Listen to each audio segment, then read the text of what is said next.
And I've been very, very open with my cancer journey. But the fertility is something that I wasn't as open about, I think because Nick and I were still kind of reeling from it, and we still are. Hello and welcome to the Grit Unfiltered podcast. I'm Lauren Listowskis, cancer survivor, caregiver, and advocate. If you didn't know, June is World Infertility Awareness Month. I myself became infertile after my own cancer treatments in 2016.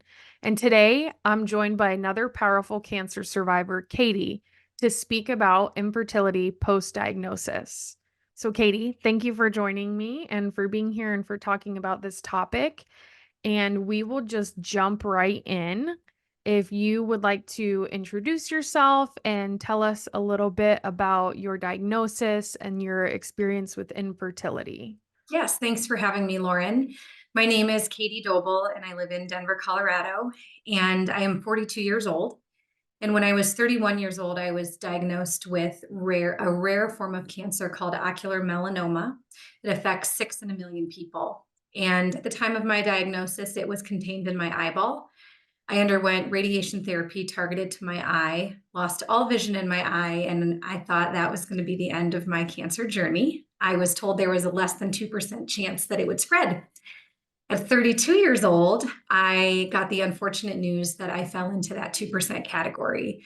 And over a dozen suspicious lesions were detected in my liver, and I was diagnosed with stage 4 metastatic uveal or ocular melanoma, and I was given 16 months to live. So at the time of my diagnosis, I I had a serious boyfriend, and 2 days later was Thanksgiving Day, and he had been planning on proposing to me that day, and he followed through with the proposal. And really, our whole life then revolved around trying to buy me more time with him and with the rest of my family and loved ones. And so in those initial, days, weeks, months, and years, fertility was the farthest thing from our minds. We were just trying to keep me alive. The last thing we were thinking of was bringing life into this world. And that was difficult for us, but luckily I had and have an amazing partner, and um, he didn't that didn't affect the way that he saw me. So we got married, and I spent, as I tell people, my 30s trying not to die. I was in and out of clinical trials. And it wasn't until my fourth clinical trial at the end of my 30s, I think I was 37 or 38 when we started exploring that trial, that a doctor brought fertility. And up until that point, no doctor had asked the question about fertility. And honestly, Lauren, that never bothered me because it was, again, the farthest thing from my mind. But because the clinical trials had prolonged my life so much longer than we had initially anticipated, I did start to have this sort of hope for a future. And then I did start to question, is having a family something that maybe is possible for me one day? So when I was exploring my fourth clinical trial through UPMC in Pittsburgh, the doctor said, if ever you were considering starting a family, now is the time to freeze embryos. And so that is really when we started to explore if that was even an option for us. And I'll stop there because that was a lot of information. So did that make Yeah. sense? Do you have any questions? Yeah, thank you. It really stood out to me that you said, you were going through this for so many years and it took years and multiple doctors, multiple institutions, and multiple clinical trials before someone ever even mentioned fertility and do you want to do any fertility preservation with embryos? What was that like when somebody finally, I guess, mentioned it to you, even though you weren't really thinking about it in the past? But when it was mentioned, what was that like? Um, it was kind of shocking, I think, to both me and my husband, because it had been something that we talked about every once in a while, and we hoped for. But again, the focus was always just keep me alive. I was never one of those women who felt my sole purpose in life was to be a mother, but I am the kind of woman who always assumed I would be one day. Right. And Right. um, So it wasn't something that was devastating me or that I was thinking about all of the time, but it was something that was always kind of in the back of my mind of, is this a possibility? And so when suddenly it was presented as a possibility, my husband and I had to have then some really big conversations, because there's a difference between deciding you want to get pregnant and deciding that you hypothetically want to maybe consider this as an option, if it even is an option, maybe one day. There were so many hypotheticals that it wasn't the excitement of a young couple saying, we're ready and we're making this choice together now and we can take action together now. So we had a lot to learn about what freezing embryos means. If it's something that you've never considered or done before, you just kind of have no idea the science behind it. And so there was a lot involved of, one, deciding if we wanted to do this, to freeze these embryos, to bank them for maybe one day. And then two, having to explore and understand what our options were, what that physically meant for my body, and and just the emotional toll that was, the finance behind it, knowing that given what my body has been through with cancer. I have a practitioner that I work with who has told me, you basically aged 20 years on top of your current age with everything that you've been through with your cancer treatments. And so in the back of my mind, I never really felt like my body was equipped to carry to term a full pregnancy. So then you add surrogacy, which is like tens of thousands of dollars. And so there was just a lot to consider. And so we met with a fertility specialist and learned what our options were. But at the time, it was at the end of 2019. It was end of November when I met with that doctor, and we had several clocks ticking. One being the annual clock, like year end was coming up, so my insurance would be restarting. I had one period left in the year, and then there was my body clock. I was, I think, 38 years old, and so it was figuring out, what do I have, what are we working with? So there was just a lot of pressure added, and the question of what my body's already been through, are there even viable eggs in my body? It was really, really stressful, highly emotional, on top of the fact that my liver had been stable for almost 4 years, and suddenly I'm getting thrown back into treatment. And so there was just a lot riding. Like I said, emotions were very, very high, and we're having to make this very expensive, very serious decision in the midst of all of it. And so there were a lot of tears, mostly on my part, and really, really heavy conversations with my husband. Right. It just sounds like so much was going on. There were so many moving parts all at once, so much to consider with where you were at and starting another treatment. And then, like you said, one more menstrual cycle, and then new year, new deductible, new max out of pocket. Even though a lot of us cancer survivors and patients, we get through that pretty quickly, but Oh yeah, still it's but there a consideration. and some things were covered by insurance, so that's why we're like, okay, we want to do this now while it's, air quote, free. Right. But to do the genetic testing, which we felt was critical given what we didn't know what shape my ovaries were in, that was going to be 4 grand out of pocket. And again, forking over 4 grand for something that, truthfully, at that point, we didn't even know we wanted. We just knew this was our chance to bank it. And so that's a lot of money on top of, I'm flying for treatments where, if this treatment went through, it was going to be a month staying in the hospital, a month of Nick staying at an Airbnb in Pittsburgh. There were a lot of unknowns, and it was all hypothetical. And we kind of kept coming back to that. I think the other weird thing for me is hearing this word infertile, and feeling like maybe I'm not, but the choice of whether or not to explore that was not mine.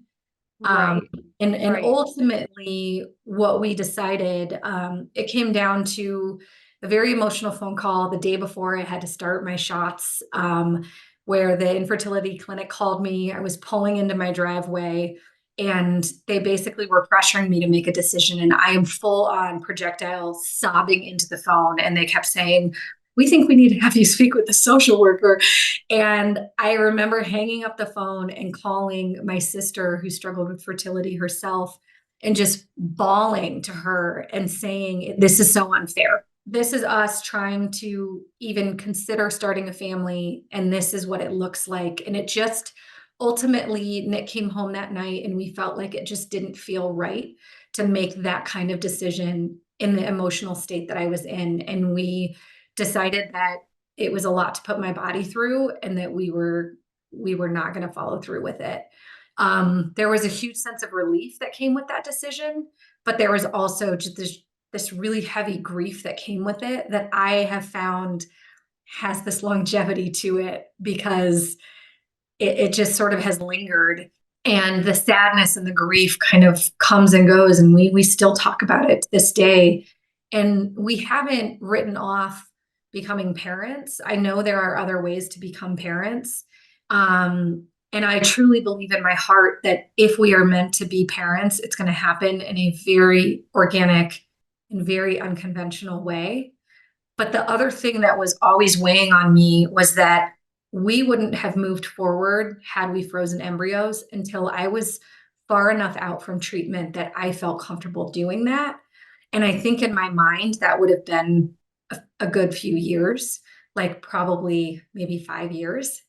And by the time I became no evidence of disease, I was 39 years old. Selfishly, the other thing that plays off in my mind is that I don't want to be in my mid 40s with a newborn baby. I don't, and maybe I do, but I'm exhausted. I'm always exhausted. Anyone who's been through cancer, especially a 7+ year battle, that takes a serious toll on your body. And so that's something that also I struggle with because I have this guilt around choosing myself and saying, I don't know that my body could handle that, and wanting to, anyone who's survived cancer, especially stage 4 cancer, you're never in the clear. You never feel like, okay, I'm good now. And for someone like me with a very, very rare cancer where I don't know literally anybody else who's been through what I've been through and has become no evidence of disease, it's a very isolating place. And that relief of like, I'm all good, hasn't come to me yet. So I did just have scans. And I will be approaching in September 3 years, no evidence of disease, which is really, exciting. But I still feel this sort of anxiety that any cancer patient can understand. And so the idea of becoming a parent and having that hovering over me also adds this complexity. And I think what makes that even more complicated for me is that I lost my mom to cancer as a child. And so for me, especially, there's a lot of grief for my mother, grief for the mother I'll never get to be, um, and then guilt for the choices that I'm making that are all kind of stirred together. And it just makes for a really messy place to be sometimes. Yeah, absolutely. And I think it's unfortunate, but very common in society of, women are expected to become mothers, and that's just the life cycle. That's what you do. And like you said, I had kind of the same feeling of, I'll get to it eventually. I'll probably do it. Like it wasn't I never had to think, is this even going to be an option or not until I Mhm. actually was becoming infertile. And kind of that feeling I think that comes along with society of, now granted, our choice wasn't really our choice. Cancer chose that, right? So, but people I think who do choose to not have children, to not procreate, to not be parents, they are, I think, commonly looked at as very selfish, and Yep.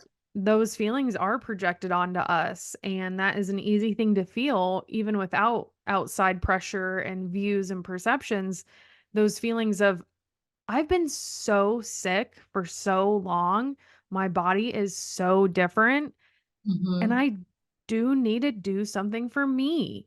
And what would that even add on to? How would that affect my health? And like you said, this kind of, I don't even think spiral is the right word. It's just like a mess, a big hurricane, It's just like vortex and R- like, we try Right. to live out of it, but every once in a while the conversation comes up again and we're back in. And it is a lot on my husband because that was a choice that was taken from him as well. Right. He, like me, always expected that he'd be a dad one day. And he would be a phenomenal dad. He is a phenomenal dad. We have a daughter. Her name is Alice, and she's 9. And I see the way he is with her, and it breaks my heart sometimes because I feel like I stole that from him. But really, like you said, cancer stole that from us. And I think it's something that just a lot of people don't consider when they look at a survivor. They don't consider that piece of adulthood. And as a young adult cancer survivor, there are a lot of things impacted, your career, relationships, but the kid part is something that is just very, I think, misunderstood. Absolutely. I couldn't agree more. And then you had even touched on that you had lost your mom to cancer when you were in your teens. Mhm. And that feeling of grieving your mom and then grieving you as a mom and what that would be, it's weird the parallels we've had Mhm. because I lost Yes. my mom as well to Yeah. cancer just 2 years ago. So after my cancer diagnosis and infertility, and I had that kind of weird feeling and thought of, well, how am I going to be a mom? And then how am I really going to be a mom with not even my own mom around? Mhm. Yeah. And then I have always had this weird, like, I don't know, it's all meant to be, like it's working out the way it's supposed to. And then I'm Yeah. like, what kind of fucked up thinking is that to live with? Well, I So, didn't know if we were allowed to curse, but I think the best word for all of this is mindfuck. yes, It it just is is. constantly. I use that Yes. all the time. It's just a mind fuck. The Yeah. grief, the shame, the Yep. emotions, the mental impact, Guilt. and all of it. Yeah.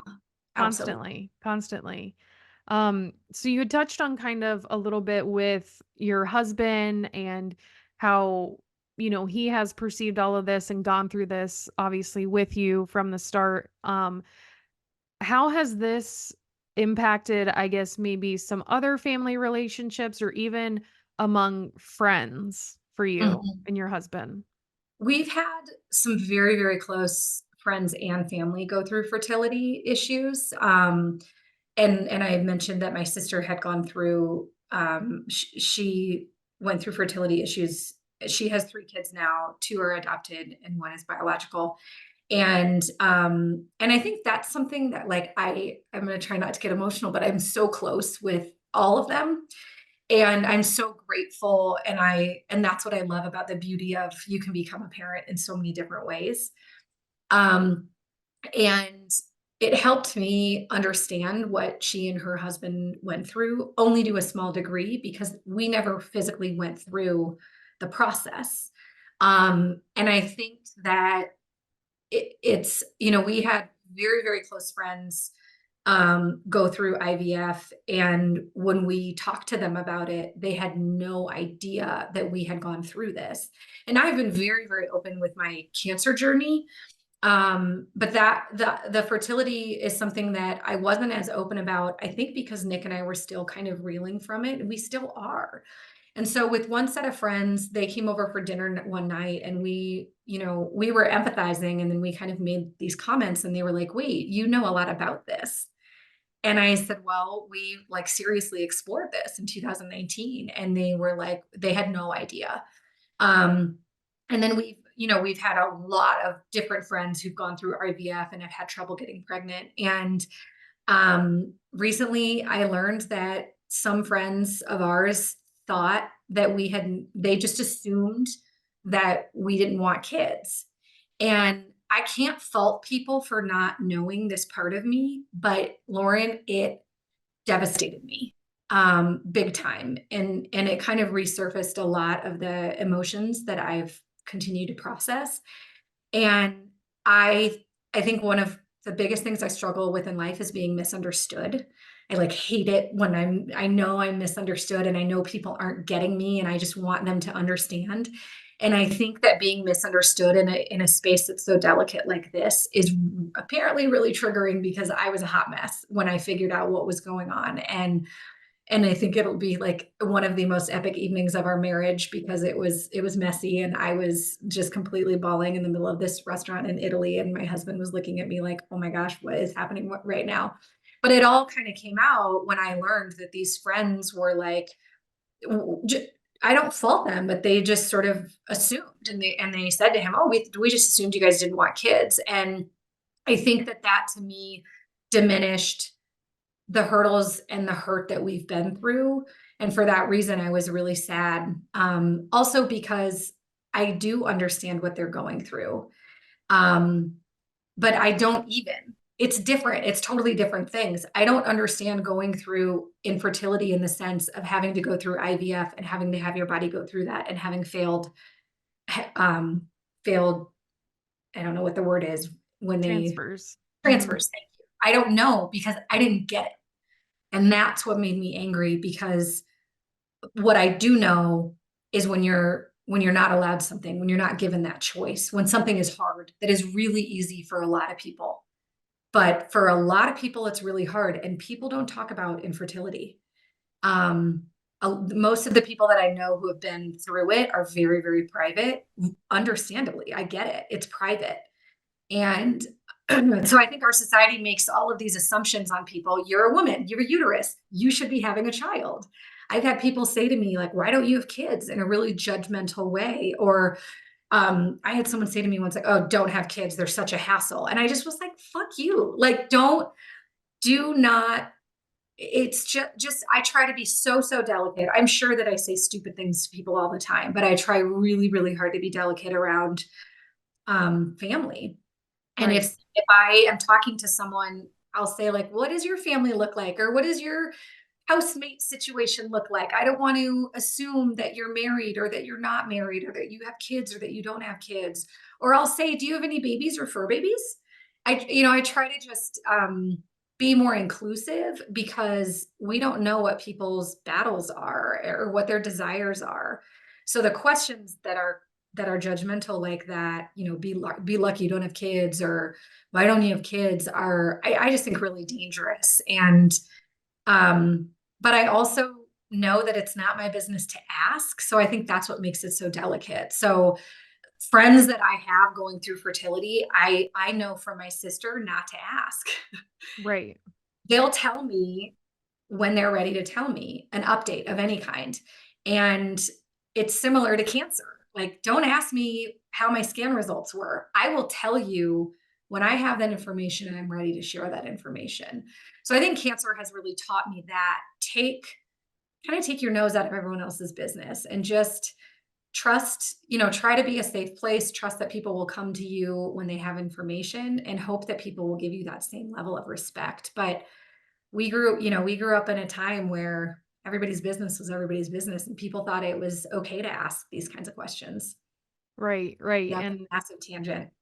And no, kind of going off of that it does make it a weird situation when, like you said, you were always really open about all of your cancer things, but there are still those little details or those more intimate things like fertility that maybe you weren't super open with. And that goes for a lot of people. And it can be really hurtful when when you do have friends or you do have family that you're like, come on, you know me at my core. Like, you know me as a human. Why can't you just know me for me and not always gear it towards something, or we didn't even know that, or you guys must not have wanted kids, and Yeah. just see me as who you know me for versus these little quips and remarks. And like you said, you can't fault people though, because that's natural and you don't know until you've been through something. Yeah. And, like you said, even about cancer, it's this having choices. The fertility obviously was not a choice. That got taken. And I have always found myself being really careful of who I let in and what I put out. Who, again, that word mind fuck, right? Who is worth my energy and my time and my breath and my words that I want to open myself up to and give those really intimate details to.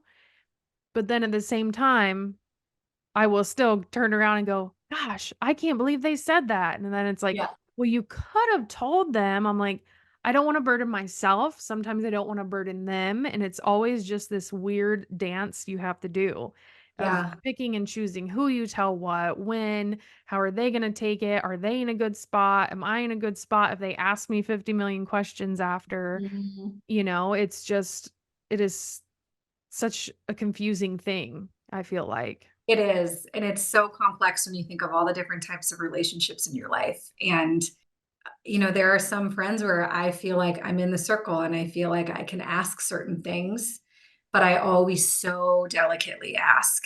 And I'll say, I'd like to ask you something, and this is really personal. And if it's not appropriate that I'm asking or you don't want to talk about it, please tell me to fuck off, and Right. these are with like my most intimate friends, my dearest friends. Um, and then I have people that I'm like, maybe like was in a book club with 15 years ago who think it's their business to ask me something. And I'm like, where do you come from? Like, so I just try to be careful, like know what zone you're in and Yeah. accordingly, but there's no handbook. And I think as long as you ask delicately and acknowledge this is really personal. And if you don't want to talk about it with me, just let me know. Right. Maybe I'd love to, but not right now. I've had 2 glasses of wine and like I'm in a delicate spot, so I could spiral or what. We don't know. But one Right. of the big things that I've done to protect myself is I usually don't go to baby showers. And I make exceptions. I have a very, very, very dear family friend who just had a baby, and I got invited to her baby shower in Omaha. And I was like looking up flights because it was someone that I've known my whole life, someone that my mom knew, her mom and my mom were really good friends. And I like absolutely considered that. And it's not that I will never go to a baby shower, but I have to really think about where I'm at mentally and whether or not I think it's something I can handle. And so, to anyone listening that I've RSVP'd no to your baby shower, please don't take it personally, but that's just something that I've done. And I encourage, single women who want to be married and get invited to baby shower or wedding showers, like say no if it's going to be hard, because sometimes there's just so much pressure from society. And a lot of times we have these secret battles that we think we have to put on a brave face and be supportive of other people. And you could still send a gift, but if that's something that's going to trigger you, then it's okay to say no. And so that's something that I started, right around the time that I was getting diagnosed and a lot of friends Mhm. were having babies. I was just like, I'm not going to do this to myself right now. So, Right. And I think that I can definitely resonate with because of cancer. I learned really quickly and hardly that I do need to say no. I do need to mhm. protect myself from certain things. So, baby showers for you, for me, it's right around when school starts because I remember my mom always used to take little photos of my brother and I. Like, you'd Mhm. have to hold up whatever grade you were in Yep. right in front of the little front yard lamppost every year, first day of school. And so when first day of school starts rolling around, and of course, my friends live all over the place and have different start times, but I'm like, yep, not going to go on Facebook or Instagram. Yep. Like, love you, love your kids, love the new school year, but like, I don't need to see that. It's not going to put me in a good place. Yes, I'm Mhm. happy your kid is going into high school or middle school or finish kindergarten, but I don't need to look at it because depending on the That is, day, it could ruin my whole day, my whole week, my whole month, mhm. just depending where things are sitting. That can be a trigger for me as well. Absolutely. That end of school and Mother's Day, like get me off social media on Oh, Mother's Day. yeah, That's for a sure. there are a lot of triggers. And I think that people, God bless them, who've never experienced trauma have no idea like what a trigger is. And I don't think there are a whole lot of people in this world who've never experienced any kind of trauma. Um, but when you start to become aware of it and you learn how to protect yourself, I think that is really important to do. And it's not selfish. It's showing yourself love and care and empathy. And it's kind of liberating to be like, I'm going to take social media off my phone for a couple of weeks. Well, while the kiddos get Absolutely. settled and yeah. Absolutely. Yeah. And, I have also found, like you said, a lot of people don't talk about this. And this is why this did come up as a topic for Grit Unfiltered, our podcast. And that it does need to be talked about in the normal world, in the cancer world. And, Mhm. I know I have found even just you and I talking doesn't even feel like a podcast. And I feel in the cancer space, you have this kind of underlying level set baseline to where even these internet strangers, right, that you meet along your cancer experience, those are the people I feel like I really can go deep and I really can Mhm. go beyond the surface and ask the hard questions and talk in a really real way because I know they've been there, Mhm. and it just feels so much different than if I was to shame on me, but I always say normal people. I'm like, normal people versus cancer people. A And it's huge just, difference. yeah. And so it's just a different feeling, a different energy with these conversations. And, I think talking about it and putting it out there is so important to one, empower other cancer survivors and patients and caregivers to talk about this and that it is normal. And then Mhm. also give a little sneak peek to those normal people. Who Educate. don't get to see this, learn about it. Maybe they're going to think and be a little more sensitive when they see me at a restaurant and say, "Gosh, you guys have been together for 6 years. When are you having kids?" Um, we're not, but Yeah. thank you. You I have know? said I had a coworker say to me in the thick of my treatment in the first year, "When are you gonna start having kids?" And I said, "I have cancer." And he looked so uncomfortable, and I'm like, "I don't care. Like, everybody knew." But I had hair, and so when you don't lose your hair from treatment, people think that it's not a very serious cancer, evidently. And it was just the most insensitive thing. Like, one, to say, "When are you gonna start having kids?" And then two, like, given my circumstances. And I just was like, "Dude, I have cancer." And he's kind of like, "Oh." I'm like, don't say that to me even if I didn't have cancer. Like, you work in a different line of business and I barely know you. We work in the same office. Don't ever ask a woman that. Like, let me just give you a piece of advice for your life that will help you to not Right, get slapped. right. And it's just, even going off of that, thinking, when you meet a new person, whether it's, you're standing waiting to order a drink or you're in line for public transportation, right? And it's you just start chit-chatting and literally, I think in today's day, it's, "Oh, what do you do for work? And do you have any children?" Mhm. Like, those are the 2 things that I mean, I'm guilty of Yeah. it too. It's natural, that's what you do, that's what you talk about, but, like, that's what we're defining people as. It's so crazy because we Mhm. are all so much more than our career and if we have children or if we're Yeah, going to have children. absolutely. So I know we've talked about a lot of different things. Is there any final advice or, words of wisdom that you would want to tell someone who is going through this or supporting a loved one going through it? Um, it's a good question. One, I would say for anyone going through just cancer in general, the thing that has really helped me the most is finding community. And like you said, you and I, like, perfect strangers a couple of weeks ago, and now I'm like, "Lauren," like, you meet a cancer person and you suddenly feel seen. So my advice to someone who has cancer and has not found their community, I had to try out a few different groups. My first group was a disaster. This older woman made me cry. She was super judgy and mean, and I, like, left the conference, like, flew home early because it was so bad. And then I was like, I don't ever want to talk to anyone with cancer ever again. I think you found me through First Descents, which is a nonprofit that provides the healing power of adventure to young adults impacted by cancer and MS. And that Facebook community is just it can have me, like, crying and laughing in the same post. It's so raw, and the connections there are so incredibly strong. So I think finding that community for couples, open dialogue. This is something that Nick and this isn't okay, cool, well, we've made this choice, we're never going to talk about that again. It's still a trigger for him, it's still a trigger for me. He's just as sensitive to it as I am. And I don't think people understand that at all. Like it's a loss and it's grief for him as well. And so as a couple, we try to talk about it and be open. And then I would just say for anyone supporting someone, just be respectful and be delicate and don't make any assumptions. And if you're going to ask a question, preface it with you don't have to answer this, or don't be offended if they don't want to talk about it with you. It could be that it's a really, really tough day and they don't want to talk about it with anyone. So I think people can get overly sensitive if you don't want to like spill your guts to them. And that's not that's no one's job. So don't expect that and don't take offense to that.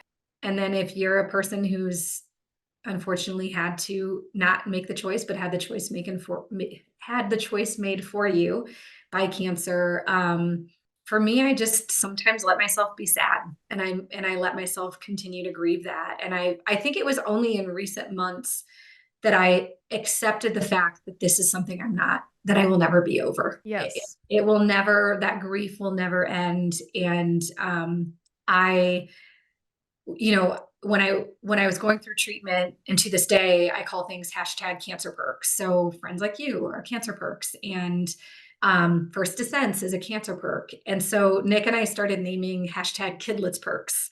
And when I get sad, I think about the fact that I have friends who like I'll say something like, "Oh, I got 9 hours of sleep last night," and they'll be like, "Must be nice." And I'm like, "Well, you know what? It's a kidless perk. Like I didn't get to have kids, but now I get to sleep." I get to sleep, we get to travel, we get to do things that I know my friends with young kiddos won't get to do for like 16 more years. And so we just try to really be grateful for the things that, acknowledge the grief and sadness, but be grateful for, well, what am I getting out of this? And I am a champion sleeper, so I really do appreciate that. I love that. And, it is just like you said, you get cancer perks with all the people you meet and the new experiences, and then kidless perks of, hey, you know what? We really can just, today's a Thursday or something, and hey, let's go on a weekend trip. And you can do that. Mhm. So, really kind of trying to see the positives and see the benefits while also knowing and realizing that grief and thinking about loss isn't a period in time, it's a process. It's not a Yeah. phase, it's a process. And Yeah. you do end up grieving things for your entire life. Like you said, Mhm. this fertility stuff and then the death of your mom. And I'm literally right there with you. Yes, I know you are. So I totally get that. And just what you had said of finding community is so important. Whether you find a private Facebook group or you do go to a conference or a weekend away or a webinar or even some of these online meetups, that finding your community is so important. And I really love that you touched on the first community I tried to find. It was a terrible fit because I think that can be really scary. It can totally turn you off from the Yes. whole experience of finding a cancer community. And I know something I always, always, always say to people that come to Grit Health. Hey, if me and our vibe and what we do is not meshing and it's not your thing, you're not going to hurt my feelings. Mhm. Let me at least try to help you find a community though. Let me help you find your people, find where you fit in, find where you're comfortable, because it really does make a difference, because all of this cancer, infertility, and everything that go along with that can be so incredibly isolating, Mhm. physically, mentally, and emotionally, and not just for us as patients and survivors, but for our caregivers too. Absolutely. Yeah. Well, thank you so much. It was great to talk to you as You too. always. And just thank you for being you and authentic and for opening up this part of yourself. I know sometimes when you're recording things like this, I'm just recording something and you don't really think about the ripple effect, but being open, sharing these stories, letting people see the realness, Mhm. and that it is okay to talk about these things because they are very real and they're a part of our everyday lives. Yep, absolutely. Thank you so much for having me. Yeah. Thanks, Katie. And thank you for joining us on Grit Unfiltered.